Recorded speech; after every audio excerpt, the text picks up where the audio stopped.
Pocos son los barcos que son remodelados por completo, más de 3 veces, pasando de un simple carbonero a un buque capital, en este caso un portaaviones. Buques que verían su auge durante el conflicto más sangriento y cruel de la historia, siendo además el primer portaaviones del país que en un futuro no tan lejano llegaría a ser una superpotencia a nivel global, llegando además a comprender la enorme importancia que jugarían los portaaviones en las guerras del futuro.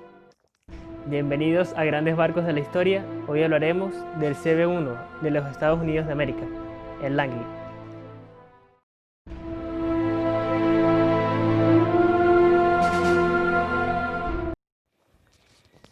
A ver, el Langley, como tal, no fue puesto en grada, sino que fue una remodelación de un barco ya existente, en este caso el carbonero USS Jupiter. Este fue remodelado en 1920, así que hablaremos como remodelación y no como puesta en grada. El Langley fue el primer portaaviones como tal de los Estados Unidos, además de ser el primer buque alimentado por una planta turboeléctrica. Fue convertido del carbonero USS Jupiter el 11 de abril de 1920. Tiene un desplazamiento de 11.500 toneladas, una eslora de 165,2 metros y una manga de 19,8 metros. Tenía 4 cañones de 127 milímetros y tenía la capacidad de transportar 55 aviones. Pese a esto, era lento, tan lento como un caracol en la tierra, tan solo 15 nudos. Como dato curioso, decir que su nombre se debe a Samuel Langley, un pionero en la aviación de los Estados Unidos. Algo bastante interesante, creo, es el hecho de que tenía una caza para palomas mensajeras. Este era el medio de transporte de mensajes más común y preferido de la Primera Guerra Mundial, que vamos, era como el internet de la época. Solo que en vez de que el mensaje te llegara de forma instantánea, tenías que esperar un par de horas y si no se perdía la paloma.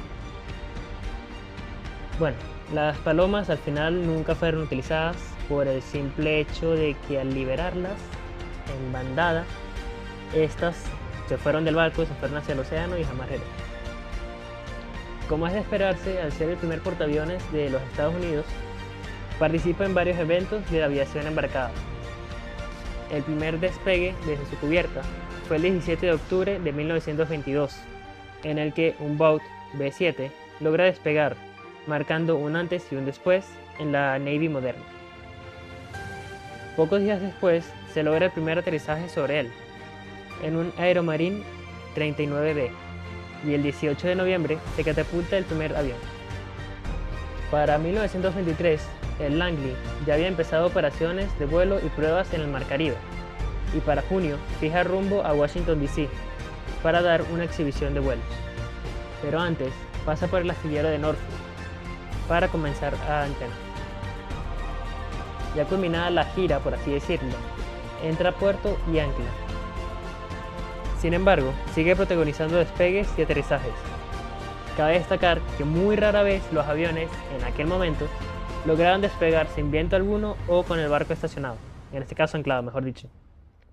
Pero los pilotos tenían la confianza puesta en los aviones Vought BE-7 y sabían que, obviamente, no iban a despegar en la pista del Langley, pero lo harían con un poquito de ayuda de la caída desde la cubierta hasta el mar, logrando despegar, obviamente, antes de estrellarse.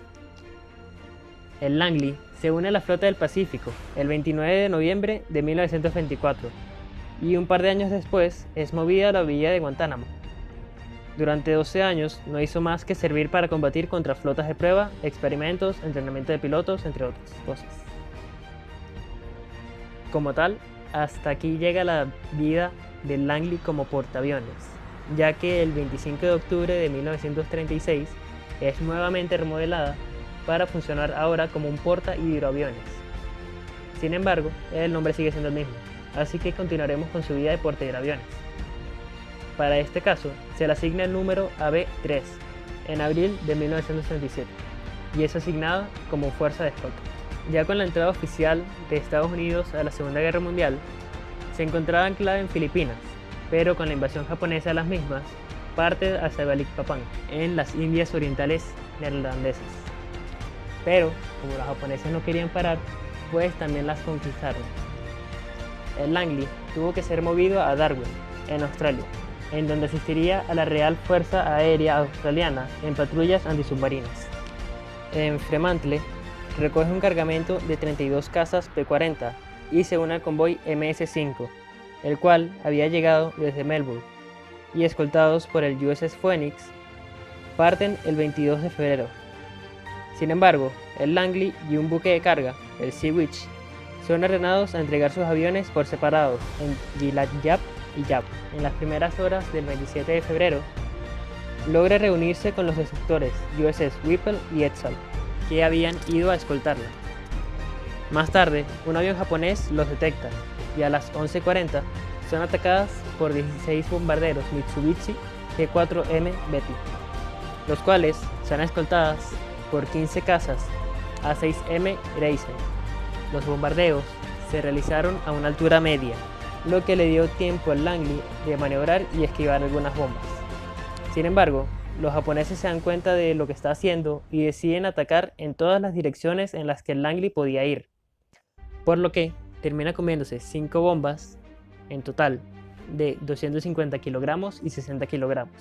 Esto deja la parte superior en llamas, mata a 16 personas y además de que definitivamente ya no se mueve, ya que se inundaron las calderas, además de que ya estaba escorándose. Finalmente, a las 13:32 se da la orden de abandonar el barco.